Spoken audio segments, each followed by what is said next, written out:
এই যে শবে বরাত আসছে, ভাগ্যে ভালো কিছু লেখা হয় শবে বরাতে, এই বিশ্বাস থেকে হুমড়ি খেয়ে মানুষ মসজিদে আসে, ঠিক না ঠিক? ভাগ্যে ভালো কিছু লেখা হয় কবে? একটা হলো মানুষের সৃষ্টিরও 50,000 বছরে আল্লাহ তাআলা ভাগ্য নির্ধারণ করেছেন। আরেকটা হলো প্রতি বছর যেই রাতে আল্লাহ কোরআন নাজিল করেছেন, আল্লাহ সূরা দুখানে বলেছেন, সেই রাতে অর্থাৎ লাইলাতুল কদরে আল্লাহ তাআলা সব গুরুত্বপূর্ণ বিষয় ধার্য করেন। শবে বরাত যেটাকে আমরা বলি মধ্য শাবানের রাত, এই রাতে ভাগ্য নির্ধারণ হয় এই মর্মে বিশুদ্ধ হাদিস বর্ণিত নাই। তারপরে আমরা জেনারেলি বলি ভাগ্যে যেন ভালো কিছু আল্লাহ লেখেন, আপনার নসিবে যেন ভালো কিছু আসে, আপনার রিজিকে যেন আল্লাহ বরকত দান করেন, এর জন্য বেশ কিছু আমল আমরা কোরআন হাদিসের আলোকে বলতে পারি, সাজেশন দিতে পারি। তবে তার আগে আমাদেরকে জানতে হবে যে ভাগ্য সুপ্রসন্ন হওয়া বা রিজিকে বরকত হওয়া বলতে কি বুঝায়।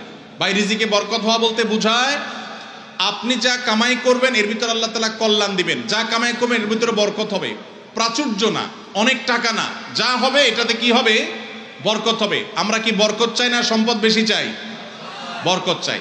বরকত যদি চান, এক নম্বর হলো ঈমান এবং তাকওয়া লাগবে। আল্লাহ বলেছেন ওয়ালাউ আন্না আহলাল কুরআন আমানু ওয়াত্তাকাউ লাফাতাহনা আলাইহিম বারাকাতিম মিনাস সামা। যদি কোনো জনপদের লোকেরা ঈমান আনে, আল্লাহর ভয় অন্তরে লালন করে, আল্লাহ বলেছেন আসমান থেকে বরকতের সব দুয়ার খুলে দেওয়া হবে।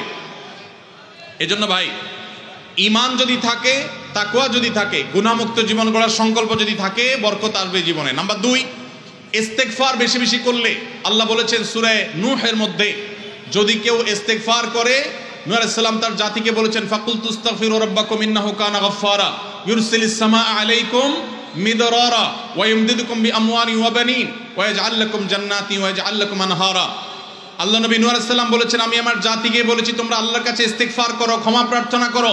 বেশি বেশি ইস্তেগফার করলে আল্লাহ তাআলা রিজিকের মধ্যে বারাকা দিবেন, অভাব দূর করবেন, সম্পদে এবং সন্তানে আল্লাহ তাআলা বরকত দান করবেন। তাহলে 2 নম্বর আমল হলো ইস্তেগফার করা, রিজিকে বরকত হবে ইনশাআল্লাহ। নাম্বার 3, শুকর আদায় করা। আল্লাহ বলেছেন লা ইন শাকারতুম লা আযীদান্নাকুম।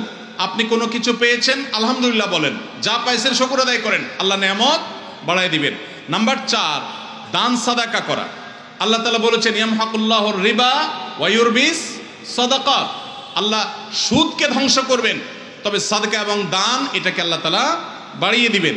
এই জন্য কেউ যদি দান করে আল্লাহ তাআলা তাকে কি দেন? বরকত দান করেন তার রিজিকে। তারপরে 5 নম্বর হলো আত্মীয়তার সম্পর্ক রক্ষা করা। নবীজি সাল্লাল্লাহু আলাইহি সাল্লাম বলেছেন মান সাল্লাহু আন ইউবসাতা লাহু ফি রিজকিহি আও ইউনসালাহু ফি আসারিহি ফালিয়াসিল রাহিমা।